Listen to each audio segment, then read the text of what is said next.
शहर में शिक्षा कोचिंग की उचित व्यवस्था।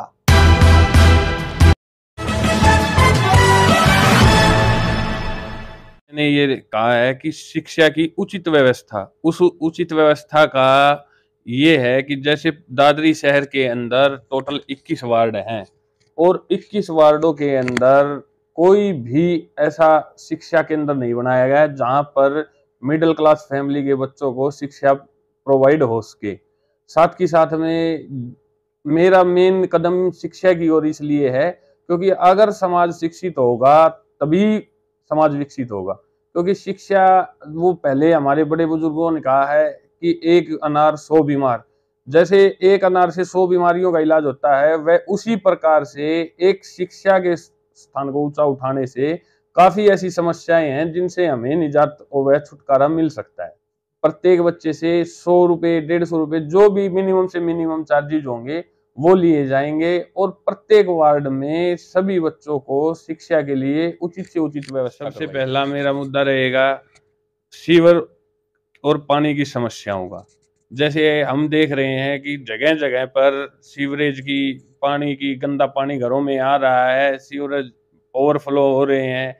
तो उन समस्याओं से मैं आप सभी को यह विश्वास दिला सकता हूं कि सबसे कम समय में इस समस्या से छुटकारा हम पा सकते हैं। क्योंकि मैं एक प्लम्बर का बेटा हूं और मेरे फादर ने दादरी शहर में 40 साल तक प्लम्बर का कार्य किया है। तो प्रत्येक वार्ड में, प्रत्येक सीवर की पानी की लाइनों से हम परिचित हैं कि वहां कौन सी पानी, कई शहर वार्डों के अंदर तो पानी की लाइनें सीवर की लाइनों के अंदर से गई हुई हैं, जो लीकेज के कारण आज घरों में गंदा पानी आ रहा है। गौओं के लिए गौशाला का निर्माण करवा रहे हैं, साथ ही साथ उनके लिए चारे की भी उचित व्यवस्थाएं, और मंदिरों के अंदर साफ सफाई का ध्यान।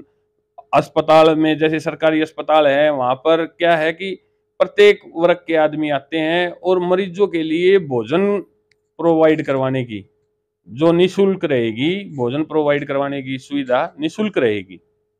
साथ ही साथ में एक चीज और भी है, बिजली। जो बिजली की तारें नंगी पड़ी हैं और साथ ही साथ में घरों की छतों के ऊपर से गई हुई हैं, उनको भी दुरुस्त करवाने के लिए कड़ा प्रयास किया जाएगा। साथ ही साथ में प्रत्येक घर में न्यूज़पेपर पहुंचाने वाला, क्योंकि देखो न्यूज़पेपर जितने घरों में जाएगा तभी तो हम परिचित होंगे कि ये हमारे देश के अंदर हो क्या रहा है। और भी ऐसे काफी कार्य हैं, जैसे स्कूलों में बच्चे हैं, मध्यम वर्ग के हैं, उनके पेरेंट्स फीस पे करने में असमर्थ हैं, तो उन बच्चों के लिए कोई ना कोई ऐसा प्रयास किया जाए कि जिससे वो बच्चे अच्छी शिक्षा प्राप्त कर सके और हम उनकी मदद करेंगे। साथ ही साथ में जैसे और भी काफी शहर में समस्याएं हैं, जैसे पार्किंग की समस्याएं हैं।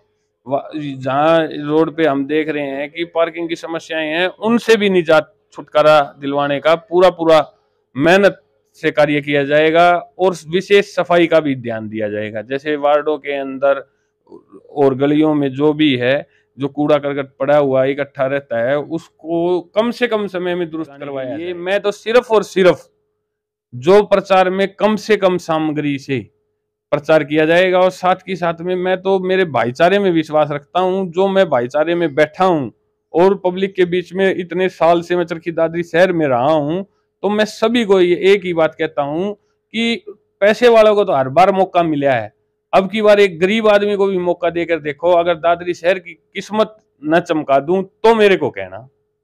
मेरा उद्देश्य है कि चरखी दादरी शहर में कोई युवा आए और जो पैसे को अहमियत ना देके भाईचारे में काम करे, ताकि गलियों का, शिक्षा का और अस्पतालों का, सभी जगह का कार्य देख रेख इतनी अच्छे से हो कि प्रत्येक वार्ड से ये आवाज आए कि अब की बार कोई चेयरमैन हमने बनाया है।